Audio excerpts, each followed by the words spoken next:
कि हमने मुख्य आरोपी को पेश होने का नोटिस दिया है।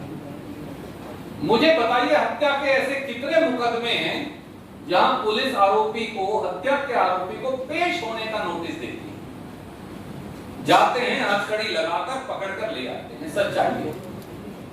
तो यहां पर क्योंकि इसलिए कि वो मोदी जी के मंत्री का बेटा है, मोदी जी ये इसलिए हो रहा है। और दूसरा, अदालत में ये कहा गोली के सबूत ही नहीं मिले। अभी जांच नहीं हुई, आरोपी पेश नहीं हुआ, कोई पुलिस के पास गया ही नहीं, पर यूपी की सरकार ने पहले ही कह दिया कि साहब अभी गोली के सबूत ही नहीं मिले, यानी क्लीन चिट पेश होने से पहले ही दे दी गई। ये पहली बार नहीं। इलाहाबाद हाई कोर्ट ने सेनगर के केस में भी यही कहा था, जो आज सुप्रीम कोर्ट ने कहा।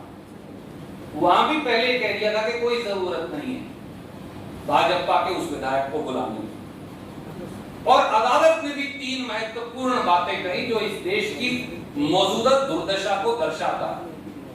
पहला, उन्होंने कहा कि हम जिम्मेदार सरकार चाहते हैं।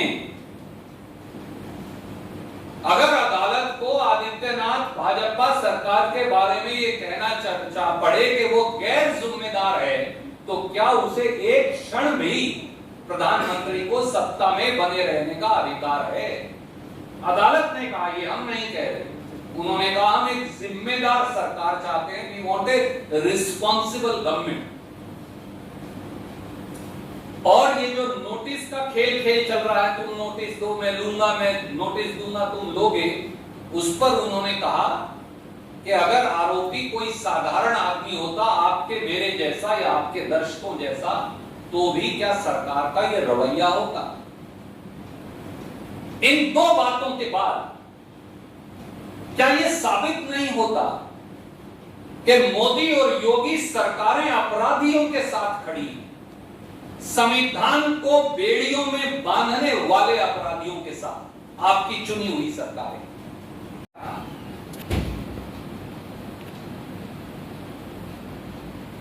दोस्तों, ये कैसा देश बन गया है।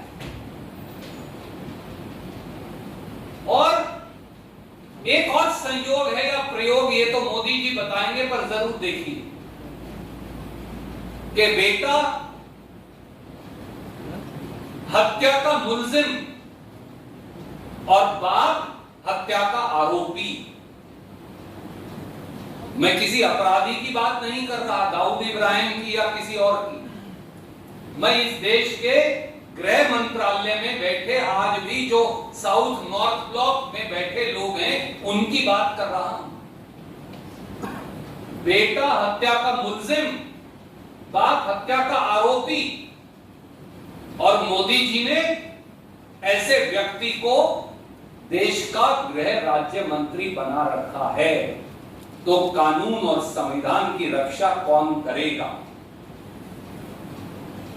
और बेटे को छोड़िए, लखीमपुर खीरी वाले को बाप सीधे सीधे धमकी देता है कि जब मैं देश का गृह राज्य मंत्री भी नहीं था, मतलब कि उस समय भी बहुत बड़ा गुंडा था, और अब तो कानूनी गुंडा बन गया। और कहीं ना कहीं इलाहाबाद हाईकोर्ट भी संदेह के घेरे में है। मैं बहुत जिम्मेवारी से कहता हूं, मुझे पता है आप कहेंगे यह अवमानना का मामला है। दोस्तों, मैं 3 कागज आपको भेज रहा हूं। पहला कागज, ये वो हत्या का मुकदमा है जिस पर अपील दायर हुई इलाहाबाद हाईकोर्ट में। ये वो कागज है हाईकोर्ट। मैं इस पे आपका ध्यान आकर्षित करूंगा। Criminal appeal 1624 of 2004, state of UP बनाम Ajay Mishra, Teni and others. Date of filing 19/6/2004, last listed 25 February 2020। 2004 के बाद मामला 2020 में 25 फरवरी को लिस्ट हुआ। दोस्तों, आप बताइए, आपके दर्शक बताएं, इस देश का हर वो नागरिक जो देश के कानून को मानता है, वो बताए अगर देश के गृह राज्य मंत्री पर 2004 से 2020 के बीच में कितने साल हुए? 15 साल, 17 साल, 17 साल तक अगर मुकदमा हत्या का लंबित रहेगा तो इस देश में कानून कैसे चलेगा? और देखिए, ये अदालत का 12 मार्च 2018 का ऑर्डर है, मैं आपको भेज रहा हूं, इलाहाबाद हाई कोर्ट का। केस का नाम है वही state of UP versus Ajay Kumar टीनी एंड अदर्स।